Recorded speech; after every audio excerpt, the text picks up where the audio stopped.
So hello everyone, আকৌ এটা নতুন ভিডিও লৈ আপোনালোকক সকলোকে পুনৰবাৰ অসম কুইক চেনেললৈ স্বাগতম জনাইছো। আপুনি যদি এজন অৰুণোদয়ৰ বেনিফিচিয়াৰী হয়, এতিয়া পুৰণা হওক বা নতুন হওক, আপোনালোকৰ বেংক একাউণ্টত ইতিমধ্যে 1 টকা ক্ৰেডিট মেছেজ আহিছে নে নাই বা আপোনালোকৰ মোবাইল ফোনত এই ক্ৰেডিট হোৱাৰ মেছেজ লাভ কৰিছে নে নাই। যদি আপোনালোকে এতিয়ালৈকে এই মেছেজটো লাভ কৰা নাই তেনেহলে কিন্তু আপোনালোকৰ অৰুণোদয়ৰ পৰা বঞ্চিত কৰা হ'ব। যেহেতু অসম চৰকাৰৰ ফালৰ পৰা আপোনালোকক কোৱা হৈছে 17 সেপ্টেম্বৰৰ পৰা এতিয়া পুৰণা বেনিফিচিয়াৰী হওক বা নতুন বেনিফিচিয়াৰী হওক সকলোৱে কিন্তু টকা পাবলৈ আৰম্ভ কৰিব। ইতিমধ্যে কিন্তু আপোনালোকৰ ঘৰে ঘৰে অসম চৰকাৰৰ ফালৰ পৰা আপোনালোকৰ যোনখিনি অৰুণোদয়ৰ যোগ্য হিতাধিকাৰী হয় তেখেতসকলক আইডি প্ৰদান কৰি আছে, চাৰ্টিফিকেট প্ৰদান কৰি আছে। বহুত হিতাধিকাৰী কিন্তু এতিয়ালৈকে আপোনালোকৰ সেইবোৰ চাৰ্টিফিকেট এইবোৰ আইডি কিন্তু এতিয়া লাভ কৰা নাই।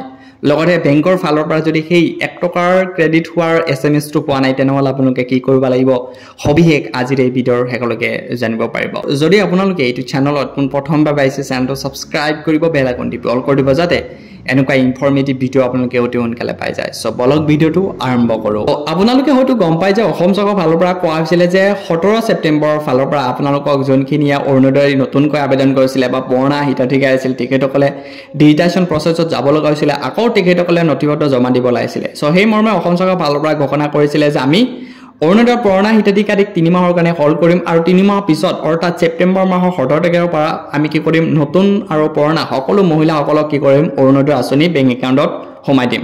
সো ইতিমধ্যে পুৰণা বেনিফিচিয়াৰী বা নতুন বেনিফিচিয়াৰী সকলৰ বেংক একাউণ্টত বহুত মহিলাৰ কিন্তু 1 টকা ক্ৰেডিট হোৱাৰ মোবাইল ফোনত মেছেজ আহিছে।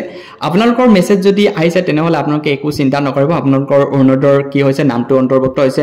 আৰু ইয়াৰ উপৰিও যদি আপোনালোকৰ যোনখিনি নতুন আছে বা পুৰণা আছে, যদি আপোনালোকে এই 1 টকা ক্ৰেডিট হোৱা মেছেজটো এতিয়াও লাভ কৰা নাই তেনেহলে আপোনালোকৰ বেংক একাউণ্টটো চেক কৰিব। বেংক একাউণ্টত আপোনালোকৰ যোনটো এতিয়া মোবাইল ফোন যোনটো সিম এক্টিভ হৈ আছে, যোনটো নাম্বাৰ আপোনালোকে ইউজ কৰি আছে সেই নাম্বাৰটো আপোনালোকে হয়তো আপডেট নাই। সো আপোনালোকে কি কৰিব নিয়াৰেষ্ট ব্ৰাঞ্চত গৈ কিনে আপোনালোকে অতি সোনকালে আপডেট কৰিব। কাৰণ অসম চৰকাৰৰ ফালৰ পৰা কোৱা হৈছে যে আপোনালোকে যোনখিনি অৰুণোদয়ৰ যোগ্য হিতাধিকাৰী হ'ব বিচাৰে তেখেতসকলক 3টা টাৰ্মছ এণ্ড কণ্ডিশ্যন হ'ব লাগিব। প্ৰথমটো হ'ল আপোনালোকৰ আধাৰ কাৰ্ডৰ লগত বেংক পাছবুকৰ লগত লিংক থকাটো বাধ্যতামূলক, লগতে বেংকৰ লগত আৰু আধাৰ কাৰ্ডৰ লগত মোবাইল নম্বৰ লিংক থকাটো বাধ্যতামূলক। তাৰ পিছত আপোনালোকৰ কি কৰা আছে ৰেচন কাৰ্ড থাকিব লাগিব, লগতে আপোনালোকৰ বছৰি যোনটো ইনকাম আছে 2 লাখৰ তলত হলে আপোনালোকে অৰুণোদয়ৰ কাৰণে আপোনালোকে যোগ্য হ'ব।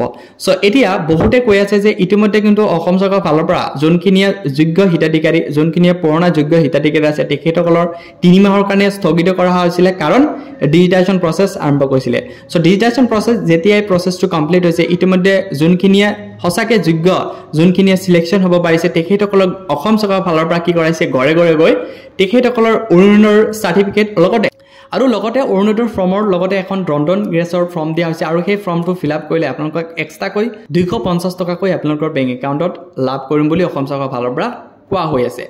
এতিয়া বহুতে চিন্তিত হ'ব যে আমাৰ একাউণ্টত এতিয়ালৈকে ক্ৰেডিট হোৱা নাই। সো আপোনালোকে নিয়াৰেষ্ট যিকোনো ব্ৰাঞ্চত গৈ কিনে আপোনালোকে এই কথাটো আলোচনা কৰিব যে আমাৰ যোনটো মোবাইল নম্বৰ আছে সেইটো চাগে আপডেট নাই। সো আপোনালোকে হয়তো গম পাই যে অসমৰ যিকোনো হিতাধিকাৰী আঁচনি হওক যিকোনো টকা হওক কিন্তু এতিয়া কিন্তু আপোনালোকৰ হাতে হাতে নিদিয়ে বা চেকৰ জৰিয়তে দিয়া হয় বা লগতে আপোনালোকৰ বেংক একাউণ্টত ডিবিটি মাধ্যমত ডাইৰেক্ট বেনিফিট ট্ৰান্সফাৰত দিয়া হয়।